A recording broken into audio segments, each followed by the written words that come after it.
Hello everyone. मैं आज आपको एक बहुत ही बेहतरीन किस्सा सुनाने जा रही हूँ, जो एक काबिले तारीफ़ किस्सा है। एक गांव में एक आदमी रहता था, उसके 3 बेटे थे।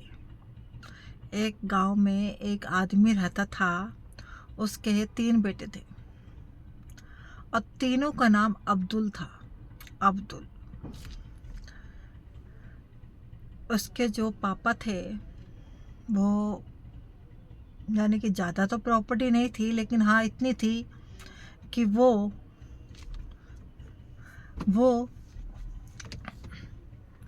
तीनों आराम से खेती बाड़ी करके कमा के खा सकते थे। तो उस आदमी का एंड टाइम आया, यानी कि वो ख़त्म होने वाले थे। तो उन्होंने कहा, तीनों बेटों को बुलाया और बुला करके अपने बेटों से कहा, बेटा मेरी जो जायदाद है, मेरी जो प्रॉपर्टी है, वो मेरे 2 अब्दुल को मिलेगी। मेरी जो प्रॉपर्टी है तीनों बेटों में से, वो 2 अब्दुल को मिलेगी। तो तीनों अब्दुलों ने ये पूछा, पापा वो 2 अब्दुल कौन से हैं?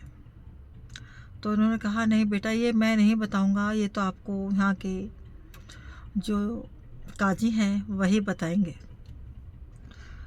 और ये बात कह के वो ख़त्म हो गए।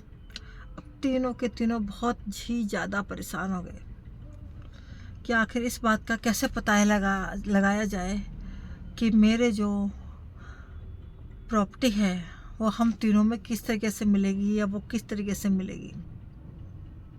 वो बहुत ज़्यादा परेशान हुए।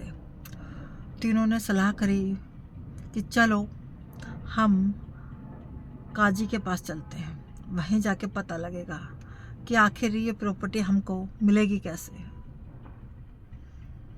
तीनों के तीनों चल दिए उस काजी के पास मिलने के लिए। जब जा रहे थे तो रास्ते में एक आदमी बैठा था। वो आदमी रोए जा रहा था, रोए जा रहा था, रोए जा रहा था। तीनों ने पूछा कि आप क्यों रो रहे हैं? पहला जो बेटा था अब्दुल, उसने भी पूछा कि आखिर क्या बात है, आप रो क्यों रहे हैं? दूसरे ने भी यही सवाल किया कि आखिर आप रो क्यों रहे हैं? तीसरे ने भी यही सवाल किया कि आप रो क्यों रहे, क्या हो गया? पता तो लगे। तो उसने कहा, उस जो आदमी रो रहा था उसने कहा कि भैया मेरी ऊँटनी क्या किसी ने देखी है? मेरी ऊँटनी खो गई है, मुझे मिल नहीं रही है। तो पहला जो अब्दुल था उसने पूछा, क्या आपकी ऊँटनी अंधी है? तो उस आदमी ने कहा, हाँ हाँ हाँ हाँ, मेरी ऊँटनी अंधी है। अब दूसरे ने कहा, क्या आपकी ऊँटनी लंगड़ी है? उसने कहा, आदमी ने, हाँ हाँ हाँ, मेरी ऊँटनी लंगड़ी भी है। अब तीसरे ने कहा, क्या आपकी ऊँटनी का कुबड़ नहीं है? उसने कहा, हाँ मेरी ऊँटनी का कुबड़ भी नहीं है। फिर उस आदमी ने पूछा, क्या आपने मेरी ऊँटनी देखी है? तो तीनों ने कहा, नहीं मैंने आपकी ऊँटनी नहीं देखी। अब वो आदमी कहने लग गया, नहीं जब उनको इतनी बातें पता है मेरी ऊँटनी के बारे में, तो हो सकता है कि इन्होंने उसको काट के बना के खा लिया। वो कह रहे थे, नहीं हमने आपकी, उसने ये बात अपने उन तीनों अब्दुल के सामने रखी कि आपने मेरी ऊँटनी को पका के खाया है। उसने कहा, नहीं हम, मैंने आपकी ऊँटनी को पका के नहीं खाया, हमने नहीं खाया, ना हमने देखी। उस आदमी को यकीन नहीं हो रहा था कि अब्दुल सच बोल रहे हैं। वो कहने लग गया कि मुझे आपकी बात का यकीन नहीं है, आपको मेरे साथ काजी के पास चलना लगेगा। उसने कहा, ठीक है चलिए, हम भी वहीं जा रहे हैं, वहीं फैसला हो जाएगा।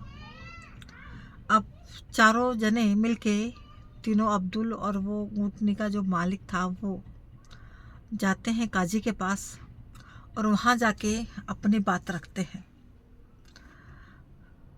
तो जो ऊँटनी का जो मालिक था, ऊँटनी ने उस काजी को सारी बात बताई।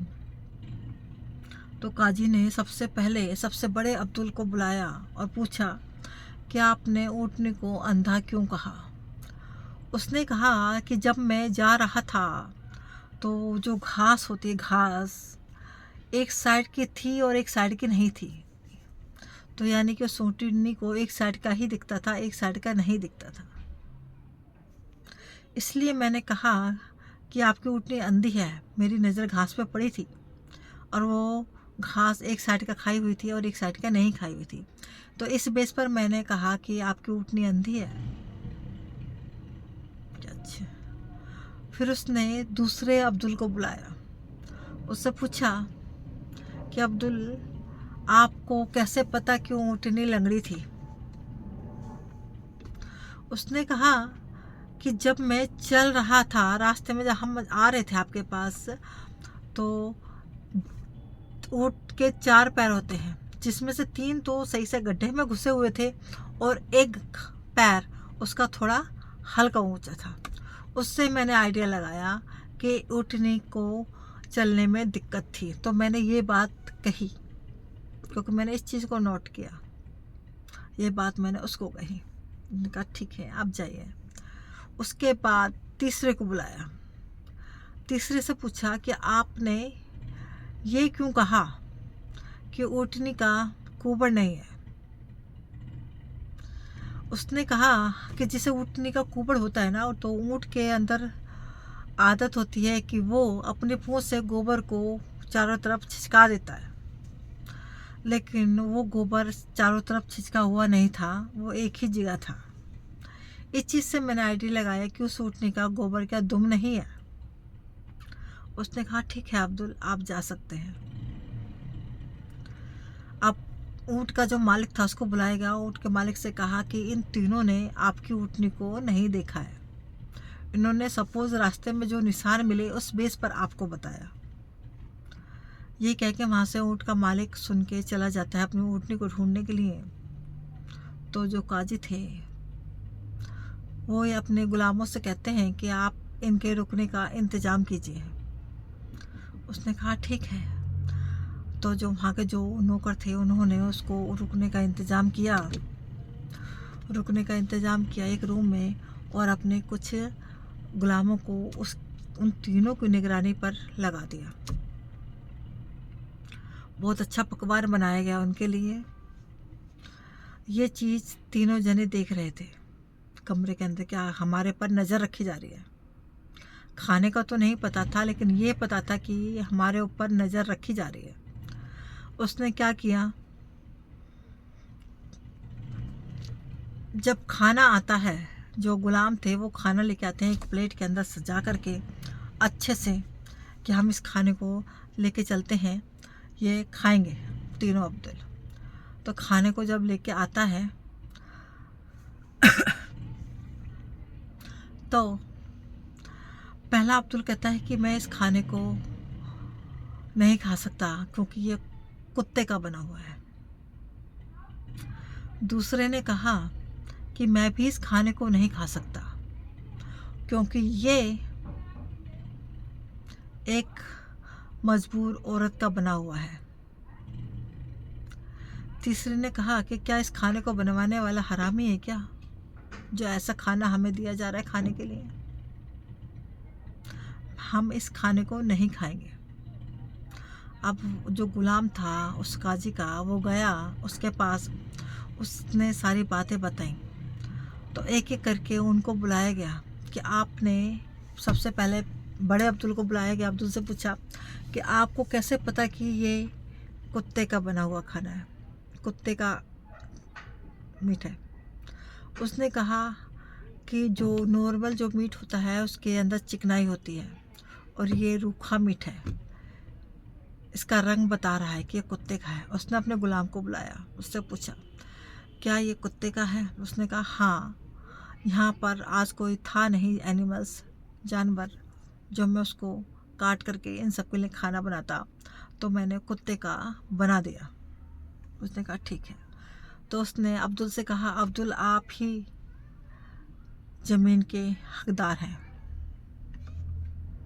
फिर उसने दूसरे अब्दुल को बुलाया। दूसरे अब्दुल से पूछा कि क्या आप को कैसे पता कि ये किसी मजबूर और बेसहारा औरत ने बनाया है।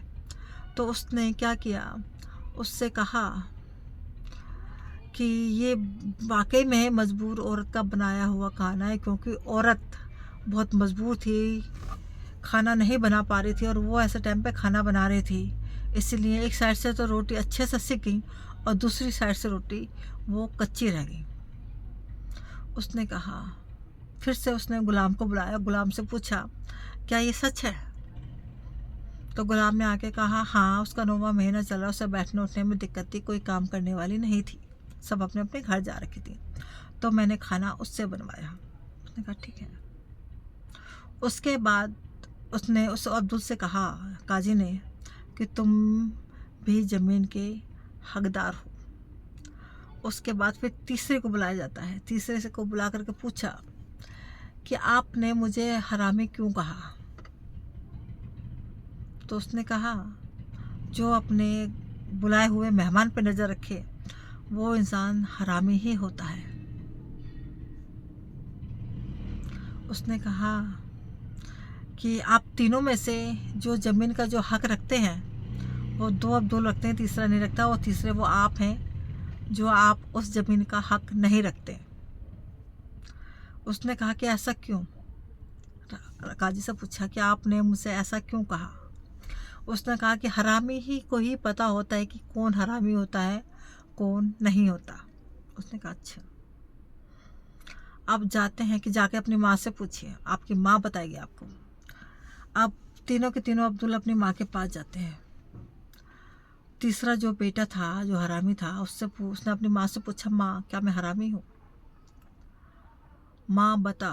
माँ रोने लगी। माँ कहने लगी कि मैं नहीं बता सकती। उसने फिर रिक्वेस्ट करी, माँ प्लीज़ मुझे बताइए, क्या मैं हरामी हूँ?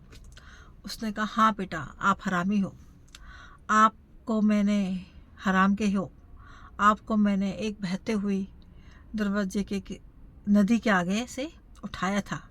आप मेरी औलाद नहीं हो, मैंने आपको वहाँ से लिया था, इसलिए आपको हराम का कहा कि किसी का हराम कहा जो यहाँ पे छोड़ गया है। अब ज़मीन का कौन असली हकदार हुआ, ये उस काजी के पास जाकर के ही पता लगा। इसलिए मैंने आपको ये कहानी सुनाई कि भाई जिसके रंगों में जैसा खून होता है वो वैसे ही चलता है। वो गलत था तो उसको हर इंसान में एक हरामी बना नजर आ रहा था। वो समझ ही नहीं पा रहा था कि मैं क्या बोल रहा हूँ क्या नहीं बोल रहा। हर जगह उसे एक छल कपट ही था। बस यही चीज़ होती है। और अब मुझे इजाज़त दीजिए, मैं आपके लिए फिर से कुछ नई कहानी, कुछ बातें लेकर के आऊँगी। और आपको ये मेरी लाइनें कैसी लगी मुझे कमेंट बॉक्स में ज़रूर बताइएगा। बाय, सब्बा खैर, खुदा हाफिज़, बाय बाय।